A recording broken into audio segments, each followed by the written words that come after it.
What's on, ladies and gentlemen? My name's Ross, I like games, and today we got a bunch of new cards to talk about from the starter deck. Yes, we are in a weird situation at the moment. We've still got cards from the starter decks, which are out soon but not quite out yet, that we need to talk about. But we also have some of the cards from Premium Booster 01 being revealed. But we've also started the reveal cycle for OB09 with things like Blackbeard. So look, my promise to you guys is I'm going to try and be very, very clear when I'm telling you about these new cards. I'm going to try and make sure that I am being very clear and precise when I tell you what's coming where, because it's kind of important. You need to know, if you're going to follow the One Piece TCG, you need to know all this stuff. But I also need to try and make sure that we're all keeping up and we know what's going on and what's coming where. Sound like a plan? Excellent. Let's start off with Edward Newgate. What we've got today is one super rare, one designated super rare for every one of the 6 starter decks. Remember, we are getting 1 per color. And I don't know, I think it just seems quite appropriate that we would go through a video where we get to do 1 from each color. That just seems like the right thing to do. So starting off with Edward Newgate then, obviously, it's Edward Newgate, 7 cost, 8,000 power, no counter. Newgate is big, that's the point. But we've got on play, give your leader or one of your characters 1 rested Don. Cool. Extra Don. Sounds like a plan. This is nice. Remember, Don means you do an extra 1,000 on all of your attacks.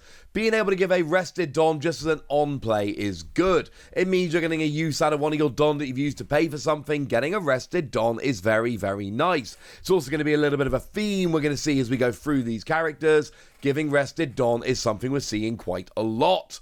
Play this. Pay 7, attach 1 to your leader or one of your characters. It's a nice little bonus. It's not necessarily a reason to play the card, but it is a nice little bonus. But we've then got activate main.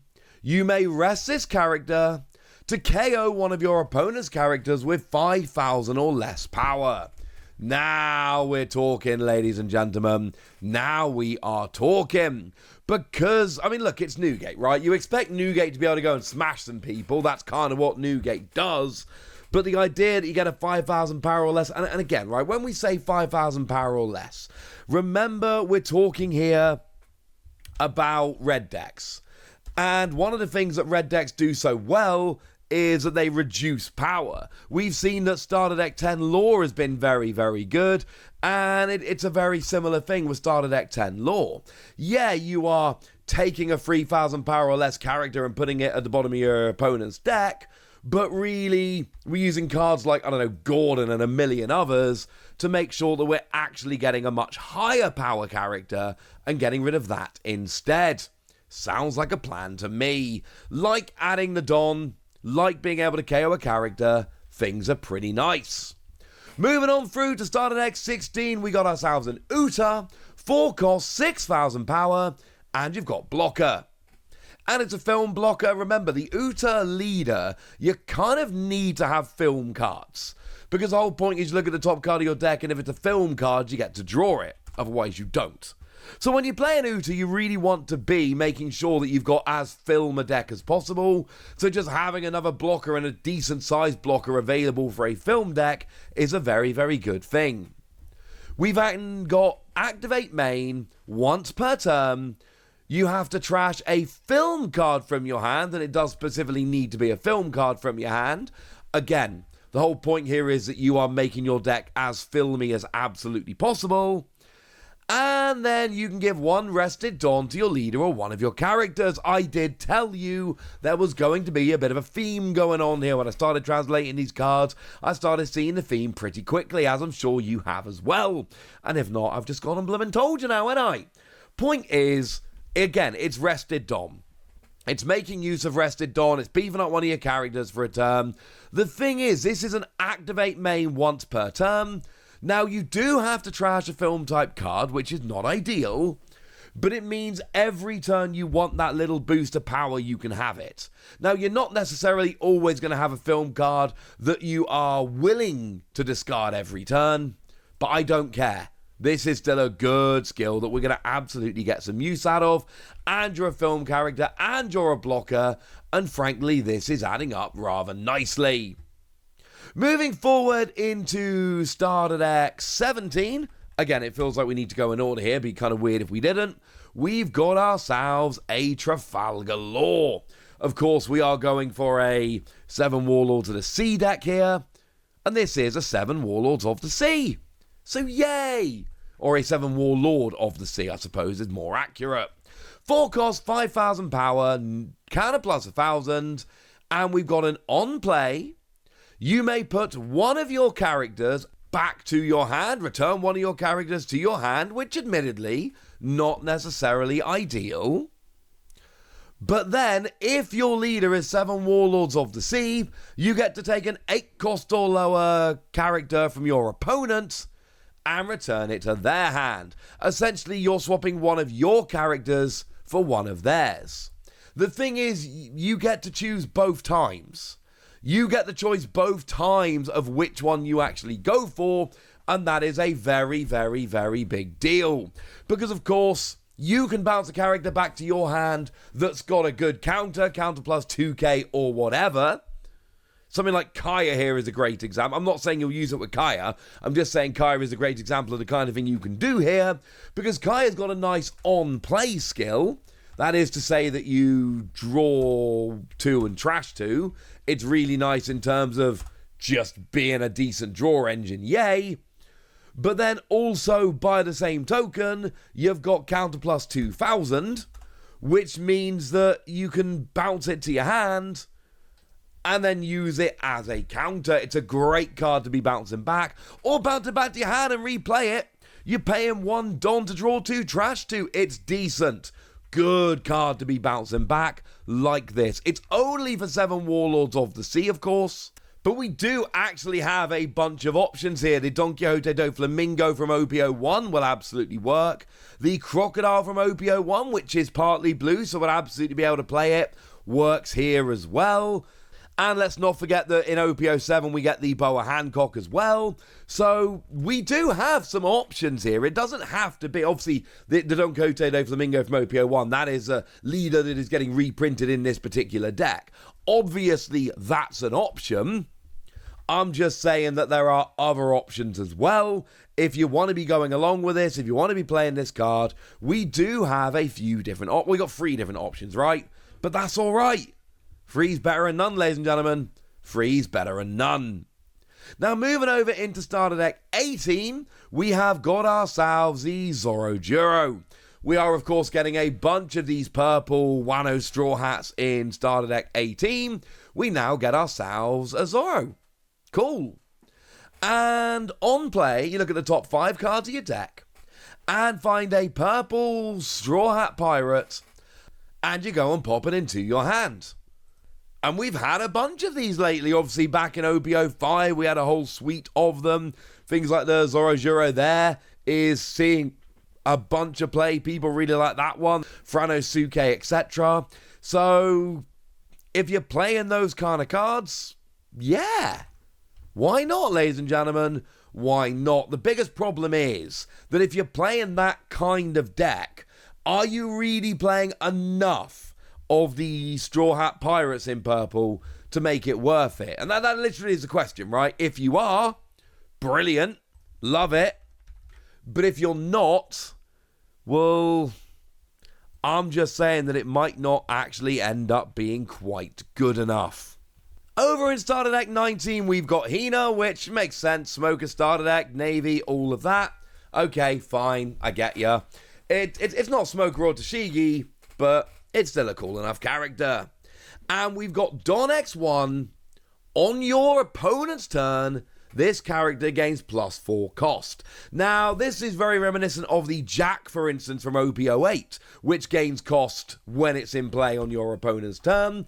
It's not more expensive to play, but it does gain extra cost when it's on the field, which is good for you must have a character with X cost in order to use it.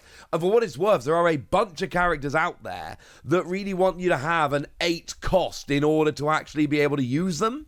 And this does have a cost of 8. So this is actually a good thing. Take the Nami, for instance, from Starter Deck 14. If you've got an 8 cost or higher character, and 6 or fewer cards in hand, you get to draw a card. Well, this is a 4 cost that counts as an 8 cost, so that's really good. But also, your opponent is going to be trying to get rid of characters of X cost or lower. This ups your cost, which is a very, very good thing. Having a better cost, having a higher cost can be a very good thing. Although, just to be perfectly clear, remember, skills like Nami are on play, which will almost certainly be on your turn, and this only gets an increased cost on your opponent's turn.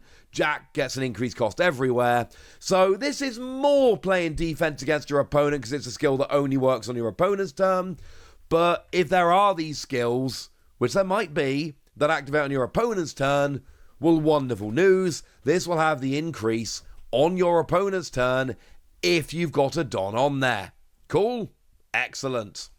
We've then got activate main once per turn, put a card from your trash to the bottom of your deck, and then give your leader or one of your characters one rested Don. We don't need to talk anymore about giving rested Don, we've done that already, but I did say it was going to be a little bit of a theme. Being able to get that little bit of protection while also adding rested Don is pretty cool, and it is an activate main once per turn. And the thing is, whereas I talked about with Uta, the fact that you've got to trash a card from your hand, here you're just putting a card from your discard pile back on bottom of your deck, which if you're playing a little bit of discard, and black does do that quite a bit, because black has cards that play from the trash, this is something you're going to be able to chain far better than you are with Uta, and that, as far as I'm concerned, is a very good thing.